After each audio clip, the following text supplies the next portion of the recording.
প্রধান রাজনৈতিক দলগুলোর সঙ্গে বৈঠক করবেন প্রধান উপদেষ্টা ডক্টর ইউনূস। বুধবার সন্ধ্যায় ফরেন সার্ভিস একাডেমিতে সংবাদ সম্মেলনে একথা জানিয়েছেন উপদেষ্টার প্রেস সচিব শফিকুল আলম। শেখ হাসিনার শাসনামলকে এখন বিভিন্ন মিডিয়াতে চট করেই ফ্যাসিস্ট শাসন বলে দেয়। অনেক ক্ষেত্রে আওয়ামী লীগের রাজনৈতিক দলের নাম বলতে গেলেই ফ্যাসিস্ট দলের বলা হচ্ছে, কিন্তু এটা অন্যায়। আমাকে ফুটবলের মতো লাথি মানে ফেলে দিচ্ছে, মানুষকে রাস্তায় নামতে বাধ্য করেন না। একটা কথা মাথায় রাখেন, এদেশে যখন আপনি এদেশের প্রধান উপদেষ্টার দায়িত্ব নিয়েছেন, এদেশের প্রত্যেকটা মানুষের সুখ দুঃখ আপনি সমাধান করবেন, এই প্রতিজ্ঞা করে আপনি দায়িত্ব নিয়েছেন। আসসালামু আলাইকুম রহমতুল্লাহ। সবাই কেমন আছেন? আশা করি সবাই অনেক অনেক ভালো এবং সুস্থ আছেন। সবাইকে স্বাগতম জানাচ্ছি আমাদের আরেকটা নতুন ভিডিওতে। প্রতিদিনের মতো আমি আপনাদের সিরিয়াস ফারুকি আবার চলে আসলাম নতুন একটা ভিডিও নিয়ে। দর্শক, ইতিমধ্যে সবাই ভিডিওর শুরুতে বেশ কিছু অংশ বিশেষ দেখে বুঝতে পেরেছেন আজকের ভিডিওটি কতটুকু গুরুত্বপূর্ণ বা আজকের ভিডিওটি কি বিষয়টা নিয়ে হতে যাচ্ছে। বর্তমানে চলমান রাজনীতি প্রসঙ্গে ইতিমধ্যে বুঝতে পেরেছেন আজকের ভিডিওটা অনেক অনেক গুরুত্বপূর্ণ। তাই সবাইকে অনুরোধ করবো এক মুহূর্ত না টানে সবাই ভিডিওটি দর্শক দেখবেন। তার আগে আপনাকে ছোট্ট একটি অনুরোধ জানিয়ে রাখতেছে, যারা আমাদের চ্যানেলটিতে এখন চ্যানেল সাবস্ক্রাইব করে সাথে দেবেন। চলুন আমরা ভিডিওর বাকি অংশগুলো আমরা একটু বিস্তারিত দেখে আসবো। সবাইকে অনুরোধ করবো এক মুহূর্ত না টেনে একটা লাইক দিয়ে সবাই ভিডিওটি। শেখ হাসিনার শাসনামলকে এখন বিভিন্ন মিডিয়াতে চট করেই ফ্যাসিস্ট শাসন বলে দেয়। অনেক ক্ষেত্রে আওয়ামী লীগের রাজনৈতিক দলের নাম বলতে গেলেই ফ্যাসিস্ট দলের বলা হচ্ছে, কিন্তু এটা অন্যায়। কারণ আওয়ামী লীগ দলটিকে যদি আপনি ফ্যাসিস্ট দল বলেন, তাহলে আমাদের স্বাধীনতা সংগ্রামকে ছোট করা হয়। আওয়ামী লীগের কোনো ম্যানিফেস্টোতে কোনো নির্বাচনের অথবা 1971 সালে আমাদের যুদ্ধের প্রাককালে আওয়ামী লীগ এমন কিছু করেনি বা তাদের সঙ্গে আপনি যার কারণে আপনি বলতে পারেন যে আওয়ামী লীগ একটি ফ্যাসিস্ট দল। আওয়ামী লীগ একটি ফ্যাসিস্ট দল হলে আমাদের স্বাধীনতা সংগ্রামকে একটি ফ্যাসিস্ট সংগ্রাম হিসেবে রূপায়িত করা হবে, কিন্তু তা অন্যায়। আপনারা যদি 1971 সালে 7ই মার্চে শেখ মুজিবুর রহমানের ভাষণটি শুনে থাকেন, খুব ভালোভাবে শুনে থাকেন, তাহলে বঙ্গবন্ধু সেখানে কতগুলি বিষয় বলেছেন যে আমরা যারা বাঙালি, উনি শব্দের ব্যবহার করেছেন নন বাঙালিদের প্রতি আমাদের রেসপন্সিবিলিটি আছে, যাতে করে আমাদের লজ্জিত না হতে হয়। এবং আমরা বাঙালি হওয়ার কারণে বারবার নির্বাচিত হয়ে আমরা আসলে আমাদের নিজেদের ভাগ্য নির্ধারণ করতে পারিনি। বরঞ্চ আপনি 1947 সালের দেশ বিভাজনের পর থেকে 1971 সালের সংগ্রাম পর্যন্ত আমাদেরকে জাস্ট বাঙালি হওয়ার কারণে আমাদের যে ন্যায্য হিস্সা সেটা আমাদেরকে দেওয়া হয়নি। তাহলে আমরা বাঙালি হওয়ার কারণে ভিকটিম হয়েছিলাম। আমরা সুপ্রিমেসিস্ট বাঙালি হতে চাইনি। আমরা যেটা চাইনি যে আমরা ইম্পেরিয়ালিজম করবো, সাম্রাজ্যবাদ কায়েম করব, আমরাই সুপিরিয়র, বাকি অবাঙালিরা সব ইনফেরিয়র। এসব কথা কিন্তু আমরা আমাদের কোনো সংগ্রামে কখনো বলিনি 71 সাল পর্যন্ত। এমনকি আওয়ামী লীগের কোনো ম্যানিফেস্টো, যা বললাম, কোনো নির্বাচন ইশতেহারে কখনো অথবা আওয়ামী লীগের সংবিধানে কখনো এমন কোনো কথা নেই যেখানে বলা হচ্ছে যে বাঙালিরা হচ্ছে পৃথিবীর শ্রেষ্ঠ জাতি বা অন্যান্য জাতরা হচ্ছে ইনফেরিয়র, এমন কোনো কথা নেই। তাই আওয়ামী লীগকে কোনো অবস্থায় আপনি ফ্যাসিস্ট দল বলতে পারেন না, বা আওয়ামী লীগের কোনো প্রচারকে আপনি ফ্যাসিজম বলতে পারেন না। এটা যারা প্রচার করছেন তারা বরঞ্চ আমি বলবো কোন একটি কনস্পিরেসিতে জড়িত আছেন, যাতে করে আমাদের 1971 সালের স্বাধীনতা সংগ্রামকে ছোট করা হয়।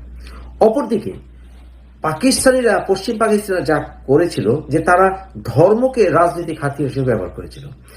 বিভিন্ন ধর্মীয় রাজনৈতিক দলগুলো তারা ধর্মকে ব্যবহার করে একটা ফ্যাসিস্ট শাসন কায়েম করতে চায়, যার সাথে ধর্মের মৌলিক শিক্ষার কোনো সম্পর্ক নেই। যেমন ধরুন, পাকিস্তানিদের বিরুদ্ধে যখনই আমরা কথা বলতাম, আমাদেরকে আধা মুসলিম, ইসলামের শত্রু ইত্যাদি বলে প্রচার করা হতো, যাতে করে আমরা আমাদের অধিকারের কথা না বলতে পারি। এবং যারা ফ্যাসিস্ট তারা অনেক ক্ষেত্রে জন্মগতভাবে তাদের সুপিরিয়রিটি তারা ক্লেইম করে।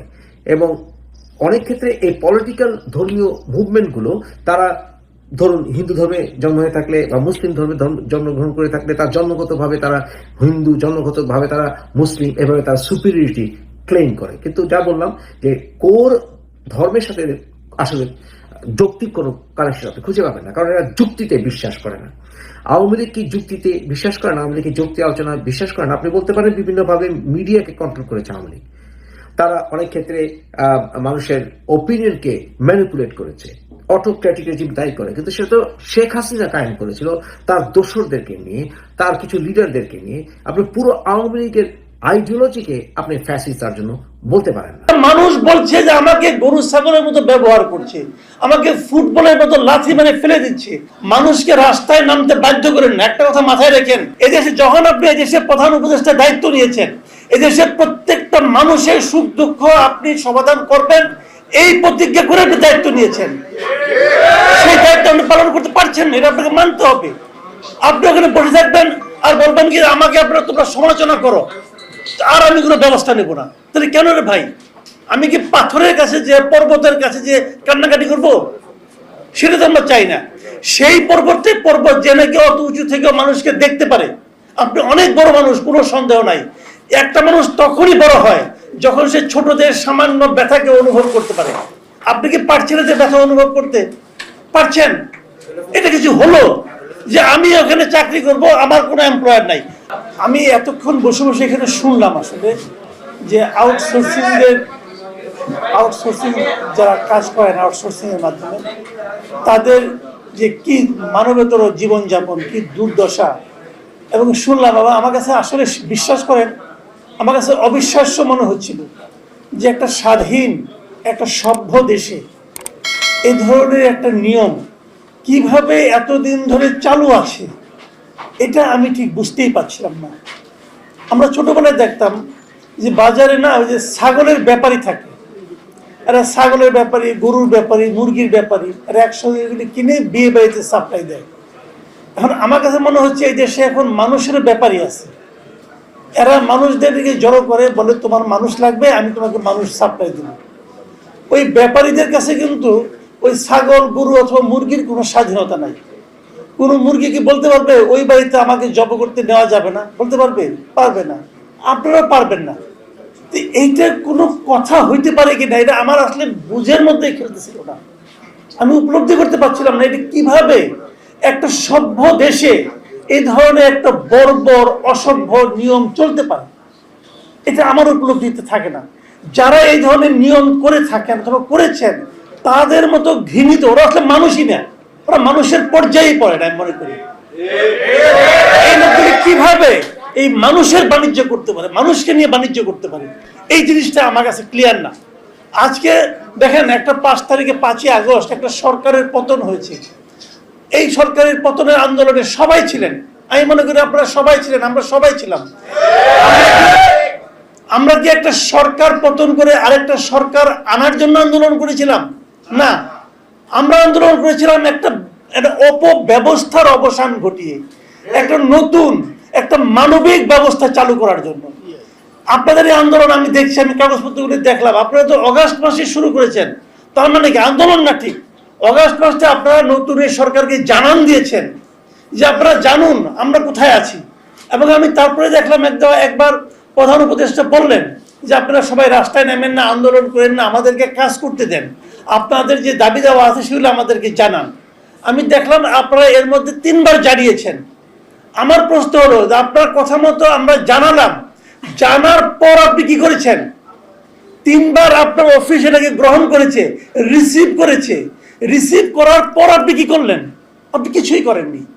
তাহলে আপনি আবার বলছেন যে আপনারা ডিস্টার্ব করেন না, আপনারা কাজ করতে দেন আমাদেরকে। কাজ তো আপনারা করতে পারছেন না। কেন পারছেন না আপনারা কাজ করতে? আচ্ছা, অনেকে আবার একটা কুযুক্তি দেন যে এই যে ঠিকাদার যারা, এরা না থাকলে আমাদের চাকরিটা কে দিত না হতো। ভাই এই লোকগুলো তো লাগতো, আলটিমেটলি এই লোকগুলো তো লাগতো, এই লোকগুলো ছাড়া তো প্রতিষ্ঠানগুলো চলতে পারতো না। এবার থেকে প্রধান রাজনৈতিক দলগুলোর সঙ্গে বৈঠক করবেন প্রধান উপদেষ্টা ডক্টর ইউনূস। বুধবার সন্ধ্যায় ফরেন সার্ভিস একাডেমিতে সংবাদ সম্মেলনে একথা জানিয়েছেন উপদেষ্টার প্রেস সচিব শফিকুল আলম। তিনি বলেন, রাজনৈতিক দলগুলোর সঙ্গে উপদেষ্টা পরিষদের বৈঠকে 6 সংস্কার কমিশনের কাজের অগ্রগতি তুলে ধরা হবে। পাশাপাশি আইন শৃঙ্খলা পরিস্থিতি নিয়েও আলোচনা হবে। আগামী 2-3 দিনের মধ্যে 6টি কমিশন পূর্ণাঙ্গ রূপ পাবে বলেও জানান প্রেস সচিব। এর আগে মতবিনিময়ে 2 দফায় বিভিন্ন রাজনৈতিক দলের নেতাদের সঙ্গে বৈঠক করেন অন্তর্বর্তী সরকারের প্রধান উপদেষ্টা ডক্টর ইউনূস। আপনারা জানেন 6টা কমিশন হয়েছে, এটার কাজের অগ্রগতি সম্পর্কে অবহিত করা হবে তাদেরকে, এবং দেশের আইন শৃঙ্খলা বিষয়েও তাদের সাথে কথা হবে এবং তাদের পরামর্শ নেওয়া হবে। 2 থেকে 3 দিনের মধ্যে আমরা আশা করছি যে দর্শক, কমিশনগুলো বিষয়টা কম নিয়ে হবে। আপনার মতামত জানতে চাই কমেন্ট সেকশন অবশ্যই একটা লাইন ভিডিওটি সম্পর্কে কমেন্ট করে জানাতে বলবেন। কে কোথা থেকে ভিডিওটি দেখেছেন অবশ্যই কমেন্ট করে দ্রুত জানিয়ে ফেলেন। ভালো থাকবেন, সুস্থ থাকবেন, আমাদের চ্যানেলে নতুন কিছু সাবস্ক্রাইব করে সাথে থাকবেন। দেখবো অন্য কোনো ভিডিওতে। ভালো থাকবেন, সুস্থ থাকবেন, আল্লাহ হাফেজ।